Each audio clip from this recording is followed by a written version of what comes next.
Hey guys, Sean here. Welcome to the F1 Word and to a new series, or at least a trial anyway, but a short video where I'm just going to give a few of my final thoughts on the first couple of race weekends of the year. Now, super quickly, this will not be a review or anything like the debriefs I did last year, but I will make sure to include graphics that show the results, the championship standings and things like that. I think first place to start though is how great is it to finally have Formula 1 back. And I think F1 bosses, the FIA, deserve a hell of a lot of credit for getting the show on the road. And for the most part, it all went off without a hitch. Of course, a few drivers going home between races, which caused a bit of controversy. But overall, I'd say pretty much a success. And those first two races were a great way to start the season. Of course, the second race in Austria was very different to the first one. You know, that first race was pretty much complete and total chaos, which is fine. We all enjoy that from time to time. We saw a fantastic drive from Valtteri Bottas, a shock podium from Charles Leclerc, and an amazing final lap which got Lando Norris on the podium.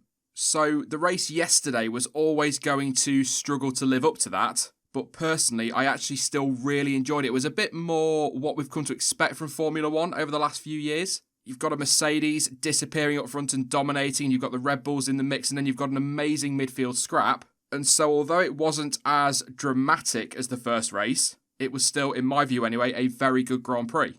And I think if Mercedes are going to disappear and dominate this championship, which right now it looks as though they're probably going to, as long as that fight between Valtteri Bottas and Lewis Hamilton is exciting and close, that doesn't really matter to me. I look at 2016, that was a great year in terms of the Drivers' Championship fight between the two teammates. So if Bottas can keep that pace up and stick with Lewis Hamilton this season, we're still going to get a great scrap. But what this weekend has shown us is that even if Lewis Hamilton, let's say for argument's sake, disappears with the championship on his own, what's happening behind is so unpredictable and is absolutely going to be worth keeping a very close eye on. I mean, who is the third fastest team right now? You'd probably say Racing Point based on their performance yesterday, but McLaren have had a fantastic start. Renault have definitely got a decent car this year, far better than last year's car. And although they've had a very difficult start to the year, you can't really rule Ferrari out completely because they might pick it up as the season goes on. So we could be in a position where we see a four-way scrap for third place. And actually, Racing Point seem to think they've got the second fastest car, which based on what we saw over the course of this last weekend, I think there's an argument for that. But of course, it's very difficult to really say because we've had two races at one racetrack. The Hungaroring could throw up a completely different running order for all we know. I think Mercedes will probably still be out front somewhere, but Red Bull might be closer. Ferrari might be better with these upgrades they've got coming. We might see McLaren better than Racing Point. Who knows? And I'm loving that. That's what I'm absolutely loving at the moment, is not knowing what's going on behind those Mercedes. But if you want me to pin down a very rough running order based on this first weekend, obviously things could change this weekend. I think Mercedes are probably fastest. Most will agree with that, I feel. I think Red Bull are still just about second, Racing Point probably third, and then you're looking at McLaren. I'd maybe say Renault ahead of Ferrari as well. But that said, we're not really going to know exactly where Ferrari are because of what happened yesterday between Leclerc and Vettel, which, by the way, I'm sticking by what I said yesterday. That incident is on Leclerc. I know the gap is there, and I know the quote's going to come, if you no longer go for a gap, you're no longer a racing driver. However, as the Sky pundit said, the gap is there, but that gap is always going to disappear. Leclerc has taken responsibility. I would put the blame at his door, so I don't really think anything more needs to be said on that incident itself, but that was so costly for Ferrari. They got the new updates on the car, and they were desperate to see how good they were compared to the previous week, a direct comparison because they're at the same track. And because of that incident, that cost them that opportunity, and this is what I was saying yesterday.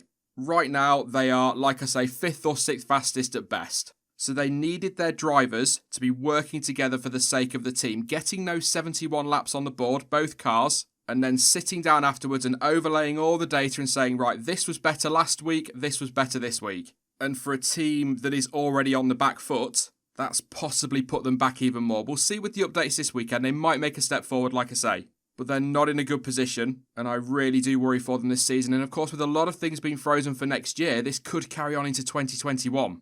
And actually, while we're talking about yesterday's incidents, my view hasn't changed on most of them. I think the Perez-Albon one, Perez is probably at fault with that one. In fact, he said that he's understeered into him because Albon's been able to continue and Perez has come off the worst. I don't think that deserves any kind of penalty for that one. But I will say, the Stroll-Ricciardo one, I watched it back this morning. Now, yesterday I said that was right on the line, but probably just about okay. Having watched it back again, I think Stroll is very lucky because Daniel Ricciardo, it is a late dive bomb. There's no doubt about that. And Daniel Ricciardo's done that enough in his career on other drivers. but Ricciardo has to go off the track to avoid contact, and Lance Stroll can't even slow the car down and goes off track himself, so he's completed that move off the racetrack. So yesterday I said it was on the line, but looking back today, I think it was, well, quite literally, just over the line. So I think Stroll is very lucky not to get a penalty, and of course we want to let them race, and we don't want to see a penalty attached to every single incident, but I think that should probably have been some sort of penalty. Not a huge one, just a 5-second one or something like that, but I think there should have been something there from the stewards.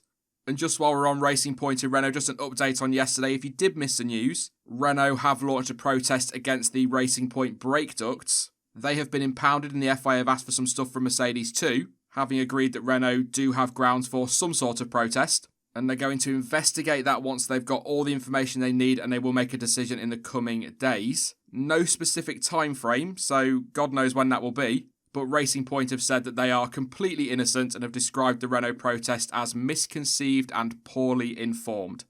Anyway, a couple of other things I just want to mention. First of all, those two overtakes, one from Perez and one from Verstappen, were absolutely stunning. It was Perez around the outside of Sainz at turn 5 to the point where he came on the radio and asked the team, "Did you like that?" Yes, we did, Checo. Fantastic overtake. Yes, Sainz on older tyres. And by older tyres, I mean marginally older tyres. I think a 6-lap difference. And Max Verstappen, despite the fact he was struggling on his tyres, was struggling for traction, and he didn't have a car really anywhere near as quick as a Mercedes, he still managed to hang it out around the outside of turn 4. And we've seen already this weekend, of course, in the same race, Perez and Albon, but also Albon and Hamilton the weekend before, that can go very wrong very quickly. Brilliant moves from both drivers, and I did say in the live stream yesterday that with some of the wheel-to-wheel action we've seen over the last 2 weekends, you could really tell that the drivers have been desperate to get back to it. It's been fantastic. I've loved it. Now, obviously, we did driver of the day yesterday. Sergio Perez won the official one, and I think me and Stuart both kind of agreed that he deserved that, but also Lewis Hamilton absolutely deserves a shout as well. Fantastic drive, absolutely dominant. But what about driver of the weekend? Now, I'm going to throw this open to you guys in the comments. So let me know down below who really impressed you over this weekend. Of course, qualifying on Saturday, we saw some great driving. But for me, because of that lap on Saturday, a lap that Jenson Button described as one of the best wet laps he'd ever seen, and because of the way he dominated on Sunday and bounced back from all of the problems he had in the first race in Austria, I'm going to go with Lewis Hamilton. But like I say, we saw some fantastic driving on Saturday, so it's quite a tricky pick. But let me know what you think down below. And also, I just want to very quickly, I don't often do this, but can I just get some appreciation for this photo? Definitely photo of the weekend. All in all, though, a brilliant start to the 2020 Formula 1 season. And a lot of us were concerned, weren't we, that having 2 races at the same track back-to-back might make the second Grand Prix a bit predictable. And although the win was pretty comfortable for Lewis, there was so much going on behind and so much unpredictability that I'd say that actually it worked, having 2 races at the same track. And I hope Silverstone does the same, and they've got that mix-up as well of the tyres between races. But like I said, right at the top of the video, 2 very different Grand Prix at the same track, and I'm very much looking forward to Hungary this coming weekend. It doesn't always throw up a classic, but don't forget last year's race was very, very good. It was great seeing Lewis Hamilton and Max Verstappen going toe-to-toe for victory, just flat-out driving, and I'm hoping for more of the same this weekend, and hopefully some answers to some of those questions too, particularly around Ferrari. But I am going to leave it there. This isn't supposed to be a long one, and like I said at the start, not a review. If you have enjoyed this, by the way, just me waffling on for 5 to 10 minutes with a few of my final thoughts on the weekend, then let me know in the comments section down below, and I will continue to do them. If not, I'll try something else or do nothing. I don't know yet. We'll come up with something between us, I'm sure. And also, if you are new to the channel and you did enjoy this video and you'd like to hear some more of my random ramblings about Formula 1, then please do consider subscribing. We are right on the brink of 100k. That is it for this one, though. I will be back soon with more content as ever, but in the meantime, don't forget that you can, of course, follow me over on social media, and all of the links you need for that are in the description down below. But as ever, thank you for watching, and hopefully I will catch you again in the next one. Bye-bye.